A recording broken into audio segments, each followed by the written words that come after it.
going to be in Ecclesiastes 3. Everybody knows this part of Ecclesiastes 3, but we're going to start in the first verse. Old Testament. Psalms, Proverbs, Ecclesiastes. Yep. And as I read this, you're going to say, boy, I've heard that before. And it's one of the most popular parts of the Bible. Ecclesiastes 3, and we're going to do verses 1 through 11.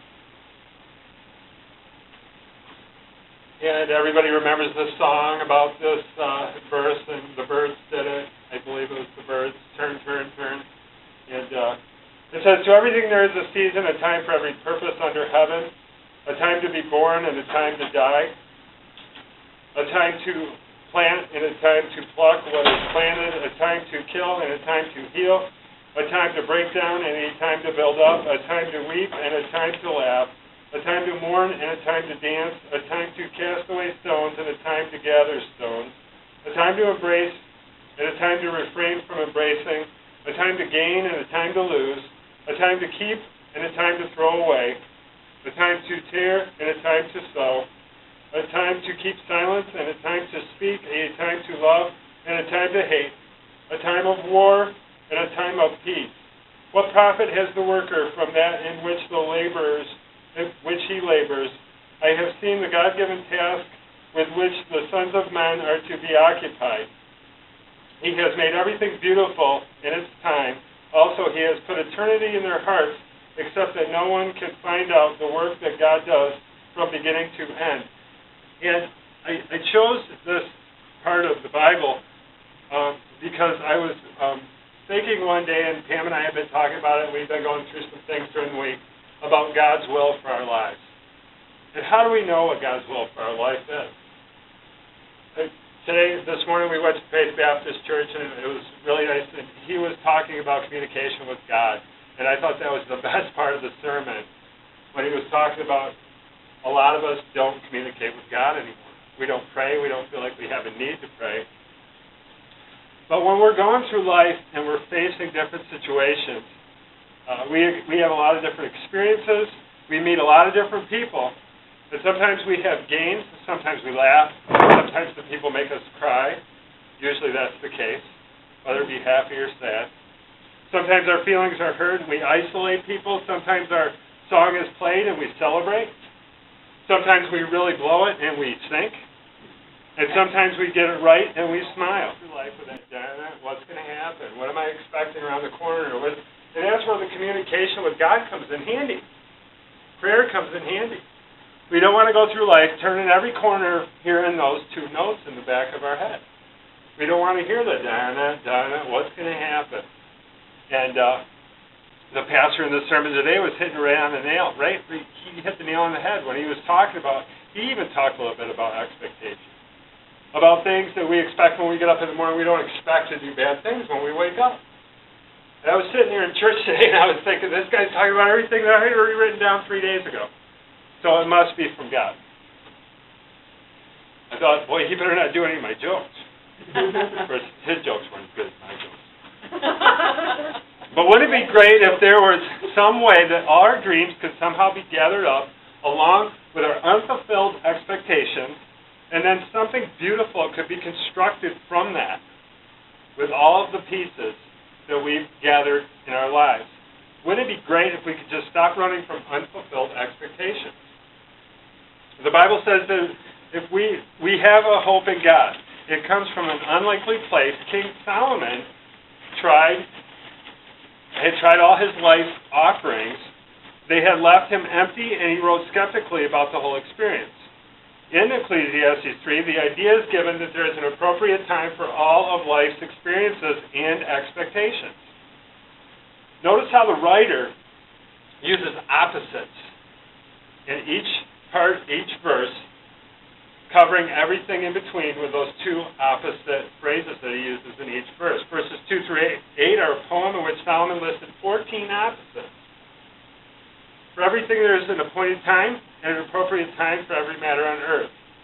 We're in 3:1 now. 3:2, an appropriate time to be born, and then an appropriate time to die. None of us asked to be born. It was something done to us apart from us. None of us asked to die or to set up our date with death. It is something allowed by God, and we all have an appointment with death that we will keep someday. An appropriate time to plant, an appropriate time to pluck what was planted. Everything must come in its appropriate time. If you get it out of sync, you are in trouble. How many people have actually picked something before they planted it? It's really hard to do. Try to plant a crop in the middle of winter, when the snow is on the ground and it won't grow. I think that's our problem at our house. We plant everything in the winter, that's why we have no plants. Half of the problem of life is that we are constantly trying to run the schedule ourselves. But God has already planned the schedule. There's an appropriate time for everything.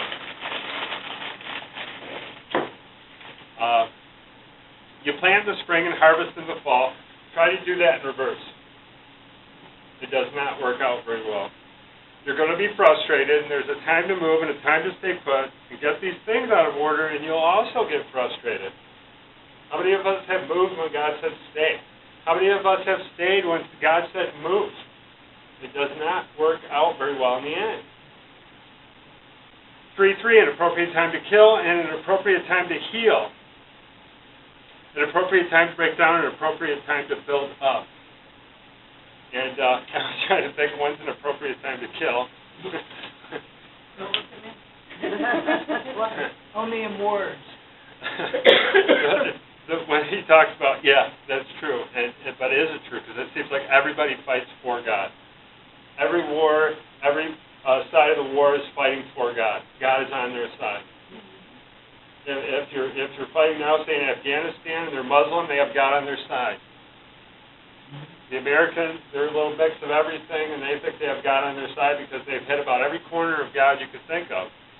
You have the Mormon God, you have the Christian God, you have the Jewish God, you have everything combined there. So, 3:4, it's an appropriate time to weep and an appropriate time to laugh. No one's going to escape the hurts and sorrows of life, is what he is saying here. God chose them for us. The proof is that when God's own Son came, he was not handed a beautiful life and everything pleasant and delightful, free from struggle and pain. He experienced everything we experienced emotionally and physically. Jesus Christ experienced as well. He was a human being. He was made of flesh. In a fallen world, it is right, and there will be times of hurt, of sorrow, and weeping. That's Isaiah 53:3, by the way. There's an appropriate time to mourn and an appropriate time to dance. There will be times, too, when it is a good time to laugh, to be happy, and to be carefree. So, you get this image of Christians, you think you're supposed to be all so staunchy and stuff, and we've been in churches like that where everybody just seemed like they were so closed up and tight, and you'd never think of them laughing. Anybody that's ever been to our house knows that we laugh. And we dance, and we jump around. We were doing it when we got home today. We threw some music in our TV thing, and we were dancing around and trying to take pictures, but the girls in the house don't like their pictures taken, so I couldn't get any good pictures. But there is a time to be happy. There is a time that you can smile, that you can dance, and you can act kind of crazy. We've all done it, whether we were younger. Some of us do it when we're older. Some of us do it when we're real old. Think of what do we got to lose. But it's okay. You can let go. 3:5, an appropriate time to throw away stones, an appropriate time to gather stones together, an appropriate time to embrace, an appropriate time to refrain from embracing. There's a time to break things down and a time to build them up again. This particularly has to do with our social structures, our relationship with others. There's a time when we need to embrace others, to show our support for them, but there's a time when we ought to refuse to embrace them, when our support would be misunderstood and would be tantamount to complicity with something evil. Those times come from the hand of God. So there's a time when we need to hug people and build them up and say, you're doing a great job. And anybody that has kids knows there's a time that you don't want to do that. That you say, you've got to do this yourself. You're on your own. You've got to do this by yourself. And they know you're behind them, but there's just those times. I go through it with my wife. I know when she wants to be hugged and when she doesn't want to be hugged. You can feel it. You can feel it. come up to a guy and put your arm around him and say, hey, how you doing? There's a time when you don't want to do that, when you know the person just wants to be by themselves with God, solitary, and so we respect that. There's an appropriate time to seek, an appropriate time to give something up that is lost. I had the RSV version of that, but I'm not going to read it because the more I read it now, the more I don't like it.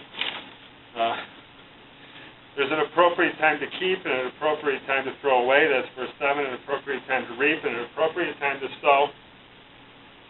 There are values and standards which must never be surrendered. While there are other times when we need to throw away things, clean out the attic, the garage, throw away old clothes, there's a time to accumulate and there is a time to liquidate. This is true of habits and attitudes at times. Resentments need to be thrown away. Grudges and long-standing hurts need to be forgiven and forgotten. And trust me, it'll make you feel a lot better. Anybody ever held a grudge for more than a year? 2 years, 3 years, 4 years, 10 years, 20 years, 40 years? It brings you down. It makes you feel bad. It puts you in physical pain. And we want to give those things away. We want to give them to God. Does anybody know how to give something to God? Anybody? Cancel. I'm not going to put you on the spot. That's right. That's right. There's no big ritual. There's no big demonstration we need to do. There's no big application to fill out. Maxine always says that, I got to give it to God because I can't do this myself. I can't hold this myself. I want to try to get through this, Carlos, so I'll wait till the end here. 3A, there's an appropriate time to love and an appropriate time to hate, which kind of goes with the kill thing. When is it a good time to hate? Anybody? No time. No time? No. I got an example that I wrote down here. I got an example, and it goes back to the Civil War times and Abraham Lincoln and the thought of slavery. You don't think that Abraham Lincoln hated slavery when he was a young man down in New Orleans practicing law and saw those slaves being sold on those auction blocks? He hated that.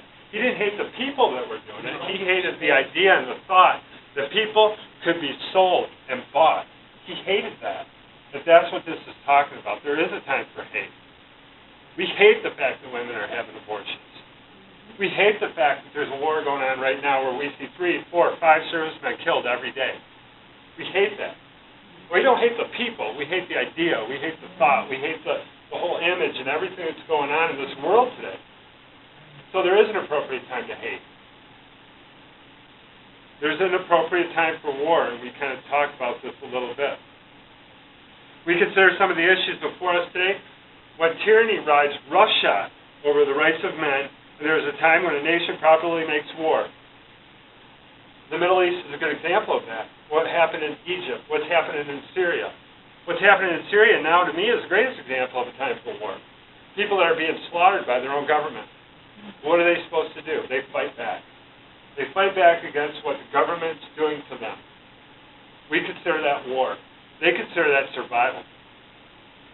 They consider that their species, that to not end their species. I mean, these people are getting killed by the hundreds every day. So there is an appropriate time for war. There is an appropriate time for hate. So we got to think about those things not only when we read this, but when we're looking at the television, when we're watching the news, and when you're praying at night. Pray for those people. Pray that those wars will stop. Pray that we don't have to have that need to hate. That the things that we know are godly remain godly. We watched DJ James Kennedy this morning, and he passed away a few years ago, and his sermon was fantastic this morning. And he said the biggest problem with our country today, and this was a speech he gave back in the 80s, and was a sermon that he gave, but the biggest problem is that we were a country formed by believers, and the believers let it slip away and gave it to the unbelievers. And to me, that was the most profound thing I've ever heard. Our country today is run by unbelievers, but it was founded and set up to be run by Christian believers. And that kind of pertained to what I was talking about, and I wanted to mention that to you because unless we go vote, unless we put those people in the position to back us up as believers, to say we're going to take this country back again, we're going to vote according to godly conscience, not to man's conscience. I get in arguments all the time with people about this presidential election. Nobody knows who to vote for. Nobody knows who to vote for. Because it seems like every candidate that runs has not just problems, but major problems, whether it be with their theology or their thoughts on government or their thoughts on how to correct the situation. Only God's going to correct the situation in this country. And I told a friend the other day, I said, I would rather move to Canada than vote for a Mormon for president. I would rather move to Canada than vote for the president we have now. So what are we supposed to do? How do we take this country back? Well, by proclaiming the gospel is one good way. Because the more we proclaim the gospel, the more the believers are going to come back to this country. Do you realize that we're the only country that was founded on godly principles? Every country that we have in this world was founded by other principles or other means and reasons. And D. James Kennedy used the example of Australia. We started out as a penal colony, and it had to work its way into being a legitimate country. We're working backwards from that. We started as a legitimate, godly country. And we're working our way into being a penal colony. No morals. No churches in our schools. No prayer in our schools. No church decisions in our government anymore. So we're actually working backwards. So this had nothing to do with the message, but I had to get that off my chest. The verses and thoughts that we talked about here lead us to some conclusions. God knows all about our unfulfilled expectations. He knows all about our experiences. He knows all about reality. He knows that we don't always get it right. Our timing is off at times, and we pluck when we should plant. We kill when we should be celebrating birth. We laugh when we should be weeping. We speak when we should be silent. But God knows the proper time. God knows when it's time for us to be born, and He knows when it's time for us to die. God knows when we need to cry and when we need to laugh. God knows when we need to mourn and when we need to dance. And God knows when we need to be silent, when we need to speak. God knows everything about the human experience. God knows all the minute details of our lives. And He knows why everything happens. God sees the little picture of the moments and the details of our lives, and He also sees the big picture and knows and how everything unfolds in the light of eternity. And He has created a heaven, a place untainted by our missed timing and our lost opportunities. Life in God creates a longing for something more within us. C.S. Lewis said that the very fact that there is still a little bit of emptiness inside of us even after becoming a Christian, argues for the existence of heaven, a place where we long for God to make something beautiful out of all of our mistakes and failures in life. C.S. Lewis also said our Heavenly Father has provided many delightful ends for us along our journey, but He takes great care to see that we do not mistake any of them for home. There is a longing for home. There is a call for deep within the human spirit for more than life as we know it, and what it can provide. There's some things in life you'll never know. Maxine calls those her mystery bag. We cannot know all the answers to all the conundrums and all the enigmas of life. And I don't know why God would withhold perfectly noble dreams and ambitions from someone, but He does. And there are times when you will have to fly in the dark on some things. What we do know is that every moment comes to you with a divine purpose, and that you may be able to figure out this side of eternity. The moments are fully understood by God, who transcends time. Furthermore, you were made for eternity, so you will not understand everything that is in this temporal world. Living with unfulfilled expectations is a part of life. The issue becomes then, are we going to desperately grab for life? Or will we humbly allow God to bring life to us and fulfill any expectations that He wills for us. God makes life beautiful in His time. Those who live a surrendered life according to God's time and schedule ultimately lead to a life of beauty.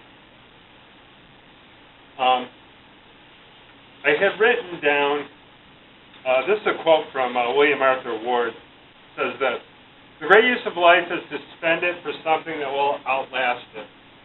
Remember your possibilities and forget your limitations. Remember your potentialities and forget your seeming restrictions. Remember your abilities, forget your disabilities. Remember your assets and forget your liabilities. Remember your strengths and forget your weaknesses. Remember your joys and forget your sorrows.